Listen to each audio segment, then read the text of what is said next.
Muchas gracias a todos, buenas tardes y éxito en ese diplomado que hoy arranca. Muchas gracias. Agradecemos el mensaje del fiscal general del Estado, el maestro Ariel Altecuaco, representante personal del gobernador constitucional del Estado de Yucatán, el licenciado Rolando Zapata Bello. Por supuesto, agradecemos la presencia del fiscal general del Estado, el maestro Ariel Altecuaco, en esta importante inauguración del curso taller Sistema Integral de Justicia para Adolescentes. De igual forma, a las autoridades que nos han acompañado en el presidium, y en breves momentos daremos inicio con esta conferencia magistral, la Ley Nacional de Justicia para Adolescentes. Esta capacitación permanente se logra conjuntando esfuerzos en materia de justicia para adolescentes, donde Yucatán es pionero en esta materia. Celos Méndez, director general de Asesoría Federal de la Comisión Ejecutiva de Atención a Víctimas de la Secretaría de Gobernación del Gobierno de la República. Fuerte el aplauso para recibirlo.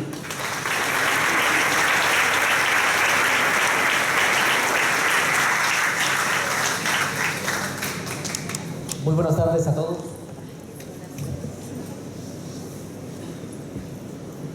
Empiezo por agradecer para mí siempre es un privilegio venir a Yucatán, a Mérida. Vengo desde los inicios del sistema de justicia juvenil, allá por 2007. Hoy uno de los jueces del sistema especializado nos recordaba que justo inició el sistema el 15 de junio de 2007 y siempre es un privilegio estar aquí en Yucatán, una ciudad tan bonita y además con gente tan cálida y tan amable. Agradezco mucho, antes que todo, al presidente del Poder Judicial del Estado, al doctor Marcos Ellis, la invitación por estar aquí, y además aprovecho también de esta oportunidad para reconocer toda la labor que en pro del avance y desarrollo del sistema de justicia ha hecho usted, doctor, porque no nada más en el tema de adolescentes, sino también en el sistema para adultos. Yucatán es un referente hoy a nivel nacional y los que vivimos fuera de Yucatán así lo contemplamos. Agradezco mucho aquí también la presencia de magistrados del Tribunal de Justicia, de jueces, de consejeros del Consejo de la Judicatura Estatal, de funcionarios públicos, del señor diputado que nos acompaña y de todos ustedes que hoy inician este curso que se convierte ahora en diplomado por su carga académica y que tiene que ver precisamente con el funcionamiento teórico y práctico, porque así me lo han explicado, del sistema de justicia para adolescentes.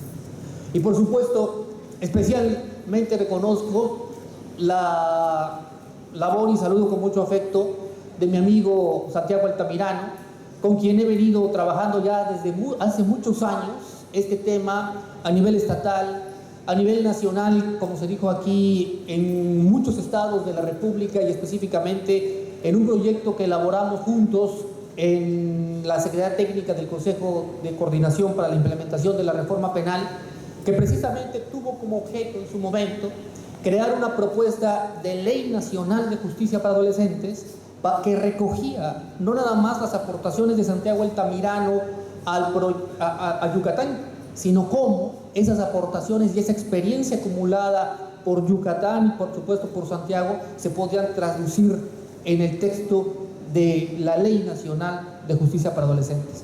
Hoy está presentada, ese proyecto en donde colaboró Santiago está aprobada por todas las instituciones del Gobierno de la República y es la iniciativa que se está presentando en el Senado de la República después de esta reforma de 2 de julio pasado, que crea ahora sí la posibilidad de que el Congreso General dicte una ley o un código nacional de justicia para adolescentes.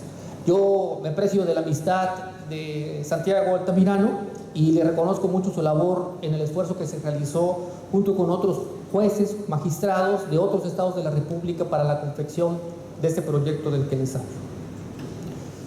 Voy a dividir mi exposición, tratamos de ser lo más esquemático posible, en 3 partes. Primero, la reforma de 2 de julio, creo, tiene que entenderse, y ustedes más que nadie lo comprenden porque ya tienen muchos años de práctica en ese sentido, en un contexto genérico, como lo hizo aquí el señor fiscal del Estado, de cambio al sistema jurídico nacional y específicamente de cambio del entendimiento del paradigma constitucional que implica siempre una ideología constitucional que han implicado las últimas reformas que se han desarrollado a partir de 2005, si empezamos con la de 12 de diciembre que hoy nos ocupa y que han culminado en la reforma de 2 de julio pasado. Voy por eso a tratar el tema en 3 partes. Primero, voy a comentar algunos presupuestos que considero deben ser el punto de partida de la reflexión sobre el entendimiento de esta reforma constitucional de 2 de julio que abre la posibilidad a la unificación procesal legislativa en el marco del sistema de justicia para adolescentes. En un segundo momento me voy a ocupar básicamente de los contenidos de la reforma. Es decir, ¿qué dijo de nuevo o qué se dice de nuevo en el artículo 18 de la Constitución y en el artículo 73 de la Constitución? Y en un tercer momento, voy a ser lo más breve posible para no cansarnos, voy a tratar de traer aquí algunos de los temas que deberían ser parte fundamental del proceso de reflexión en el que hoy todos nosotros debemos estar sumidos para contribuir en esa ley nacional de justicia para adolescentes que hoy se está conformando. Hoy hay un gran reto en el país, es el momento de la justicia para adolescentes y lo principal es contribuir a esa legislación y ese reto lo tienen que afrontar sobre todo estados como Yucatán que tienen experiencia en la materia. Me voy a concentrar en la tercera parte de mi exposición en algunos de los temas que creo que no deben faltar dentro de la legislación nacional que se emite. Primero, 3 puntos que es necesario considerar como premisas para entender la reforma de 2 de julio. Además, esto lo digo y lo voy a decir en el marco genérico, pero en el marco de lo que hemos estado escuchando con algunas personas no con tanto conocimiento de lo que ha pasado en el país en el sistema de adolescentes. Primero, la justicia para adolescentes en México no se creó el 2 de julio, como ustedes comprenden. Se creó hace 10 años en el país. Tenemos casi 10 años de sistema de justicia para adolescentes. En algunos estados, como Yucatán incluso, muchos de los elementos que ahora se incorporan en el texto del artículo 18, pues no son ninguna novedad, ¿no?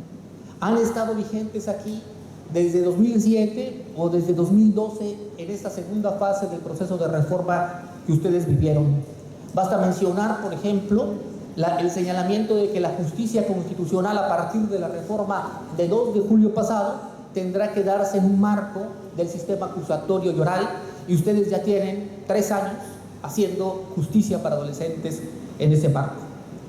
En este lapso de 10 años ha habido esfuerzos importantísimos en muchos estados de la República.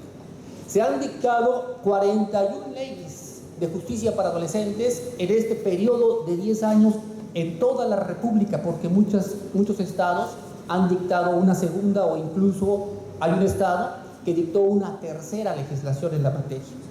No se puede decir, sin embargo, que todo sea positivo, porque así como hay muchos avances en el sistema de justicia para adolescentes durante 10 años, hay severos retrocesos. Basta pensar en la elevación de penas que han efectuado muchos estados, pienso en Aguascalientes, en Chihuahua, en San Luis Potosí, que han llevado las penas para adolescentes hasta 18 o 20 años, ¿no? O el incremento de la duración de prisiones preventivas, que son los más altos que hay, no nada más en la República Mexicana, en estados como los que mencioné, sino en toda Latinoamérica. Es decir, lo primero que tenemos que hacer para enfrentarnos a la reforma de 2 de julio es conocer cuáles son esos avances que se han suscitado en la materia a nivel estatal, porque la justicia para adolescentes en México ha sido un asunto de los estados, de ninguna manera de la federación, la Federación no ha hecho nada por la justicia para adolescentes, y segundo, también conocer cuáles son esos retrocesos que hemos visto en estos años para precisamente alimentar la reforma o la ley nacional que se va a dictar bajo el entendimiento de que ha habido serios importantes avances, pero también serios retrocesos en la materia. Segundo, la reforma, y esto lo pueden ver ustedes en el dictamen que preparó la Comisión de Gobernación para reformar el texto de la Constitución, se presenta como una actualización del marco, del texto del artículo 18 que se creó en 2005. Una actualización en base a dos grandes reformas. A la reforma constitucional que estableció el sistema acusatorio de 2008, y segundo, a la reforma que amplió el marco, el bloque de constitucionalidad, como se dice, en el tema de derechos humanos. La reforma tiene, por consecuencia, esta reforma en justicia para adolescentes, un punto de referencia importante. Es la actualización del sistema de justicia para adolescentes en relación con el sistema de justicia y en relación con el sistema de derechos humanos que hoy impera y es aceptado en la República. Si ustedes ven el texto del dictamen de la Comisión de Gobernación, con toda claridad se puede señalar esto. Y tercero, la reforma, como no puede ser de otra manera, porque toca la parte penal de la Constitución, está dirigida a hacer más eficiente la respuesta penal que el Estado mexicano pretende dar al problema específico de los niños que cometen delitos. Si se modifica la parte penal de la Constitución, esto quiere decir que el Estado mexicano está adoptando una nueva estrategia de reacción para tratar de mejor forma o de otra manera los problemas vinculados con las personas que cometen delitos y en nuestro caso específico con los adolescentes. De tal manera que tenemos que ver a esa reforma o a las líneas que se reformaron dentro del artículo 18 concretamente como el reforzamiento de la respuesta penal del Estado al problema de los niños que cometen delitos. Esos tres, creo, son los puntos de partida de reflexión de la Constitución. Y resumo. Primero, el relacionado con hay que tomar en cuenta todo lo que se ha hecho en materia de justicia para adolescentes en el país. Segundo, no se puede de ninguna manera desconocer que hay serios avances y también serios retrocesos. Tercero, la reforma significa la actualización del sistema de justicia para adolescentes con respecto al sistema de justicia penal y con respecto al sistema de derechos humanos que hoy aceptamos en la República. Y tercero, es el perfeccionamiento o reforzamiento de la respuesta penal del Estado al comportamiento delictivo de los adolescentes. Segunda parte que les comentaba que era importante traer aquí, y es la referida específicamente a los contenidos de la reforma al artículo 18 y al artículo 73. 4 puntos porque son más, pero 4 puntos me parecen los más importantes. Primero, la definición y concreción para evitar cualquier falso debate de que la justicia para adolescentes es justicia penal. Aquí lo tenían muy claro y lo tienen muy claro desde hace muchos años, pero en muchos lugares no lo tienen igualmente claro. En muchos estados, desde 2005 y específicamente en los debates que se suscitaron en 2006, se decía que el sistema de justicia para adolescentes formaba parte no del sistema penal, sino del sistema de protección de derechos de los niños. La reforma del 73 zanja y resuelve por completo ese debate, que además ya había brincado al ámbito de la dogmática jurídica. Y dice con toda claridad el artículo 73 que el sistema de justicia para adolescentes es un sistema de justicia penal. Les digo, no es menor la aseveración que hace la Constitución porque había serias confusiones en el debate científico y en el práctico en estos 10 años de justicia para adolescentes. Hoy se resuelve por completo. Y esta definición acerca de que el sistema de justicia para adolescentes forma parte del sistema de justicia penal tiene importantísimas consecuencias. Y creo, para no abundar mucho, 3 consecuencias específicas. Primero, comprender que la justicia para adolescentes de ninguna manera fue ni es la continuación del modelo tutelar. Se acabó el tutelarismo. El tutelarismo forma parte del pasado porque tiene un contenido ideológico completamente diferente al sistema de protección integral que está contenido en la Constitución de la República. Aquí se crea un sistema de responsabilidad especializado, es decir, que debe estar modalizado para el tratamiento y atención de ciertos sujetos que están en desarrollo. Y por eso la Constitución de la República exige que en base a esa consideración de los sujetos a los que atiende, haya órganos especializados, mecanismos procesales especializados, un debido proceso especializado, sanciones especializados y una forma de ejecución de las sanciones o de las penas, para decirlo con claridad, especializada. Es decir, se acabó el tutelarismo y emerge completamente un sistema que construye el sistema de justicia penal y que cruza los principios del sistema de justicia penal con los principios del derecho de la infancia. Eso se llama doctrina de la protección integral y está contenida, como ustedes saben, concretamente en los artículos 37 y 40 de la Convención de Derechos del Niño. Segunda consecuencia de que la Constitución diga con toda claridad que esto es justicia penal es que ya no hay vuelta atrás a concepciones retribucionistas o tutelaristas, como dije hace un momento, acerca de lo benéfico que resulta, según el tutelarismo, sancionar o encerrar a los jóvenes. No hay vuelta atrás a concepciones que consideren que castigar a los jóvenes con el encierro es lo mejor que les pueda ocurrir.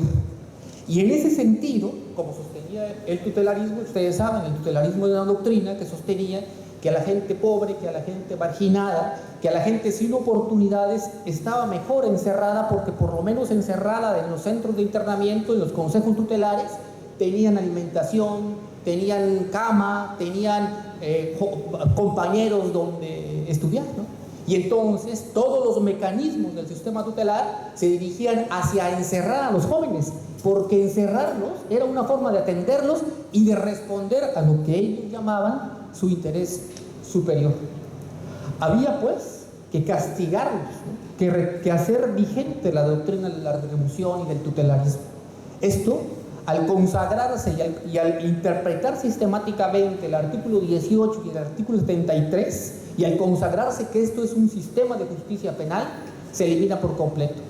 No hay vuelta atrás, ni a doctrinas que sostengan que castigar es la mejor opción para reinsertar a la sociedad a una persona, ni tampoco hay vuelta atrás a doctrinas que sostengan que privar de su libertad en cualquier modalidad, ya sea detención, prisión preventiva o mediante sanción determinada para una sentencia, es lo mejor para un adolescente.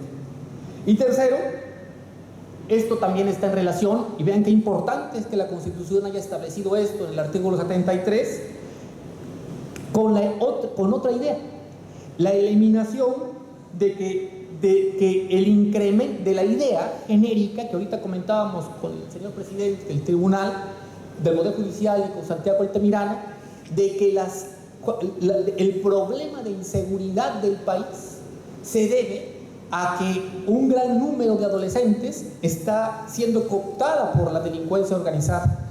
Y entonces, sostiene un sector de la sociedad, como está siendo cooptado por la delincuencia organizada, hay que castigarlos más severamente, desconociendo por completo que si los jóvenes son cooptados por la delincuencia organizada, no es porque sean y voy a decirlo así literalmente, no es porque quieren ser cooptados, sino porque no tienen a su alcance las oportunidades necesarias para desarrollar un proyecto de vida. De tal manera que aquí, y esto también es algo muy importante para el sistema de justicia para adolescentes, aunque caiga en otra órbita, aquí lo determinante y lo importante para reaccionar ante estos jóvenes no es castigarlos más severamente, sino incrementar y fortalecer fórmulas de política social que les dé oportunidad de crear y de tener un proyecto de vida. Por eso la justicia para adolescentes tiene que tener en la visión de cada uno de los operadores una idea concreta: responder y entender que cada uno de nosotros, y específicamente los adolescentes, tiene derecho a tener un futuro, y ese futuro se labra, se construye, y hay que darles las oportunidades que necesiten para hacerlo realidad. Segunda gran contribución de la reforma, que no voy a insistir mucho en esto, es que se establece que el sistema de justicia para adolescentes es o debe ser un sistema acusatorio y oral.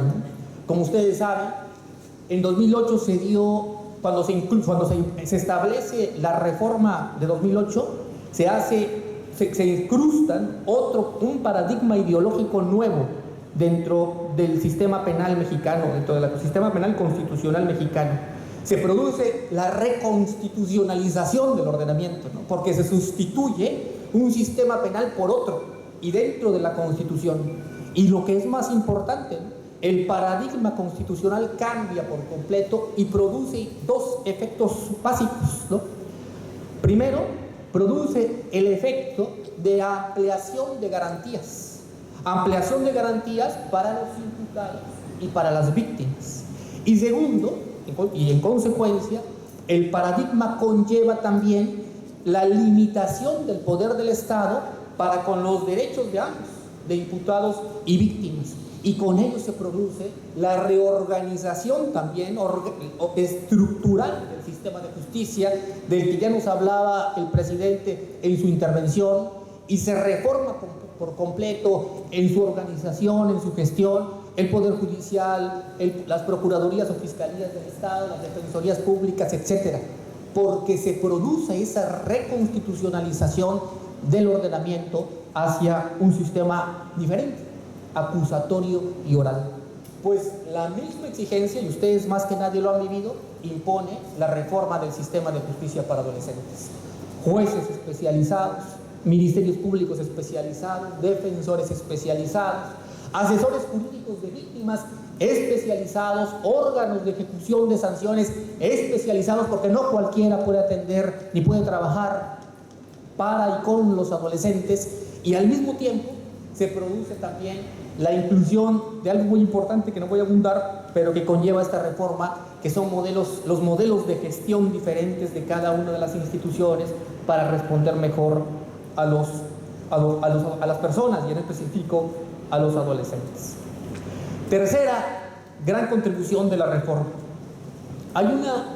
se incrusta, se añade en una parte de la Constitución, en el párrafo cuarto, la palabra reincorporación social.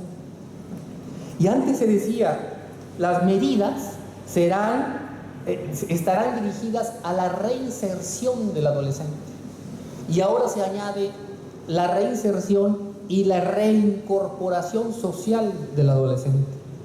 Esta no es una reforma menor, a pesar de que es una palabra, es una reforma mayúscula, mayor, un cambio importante, por una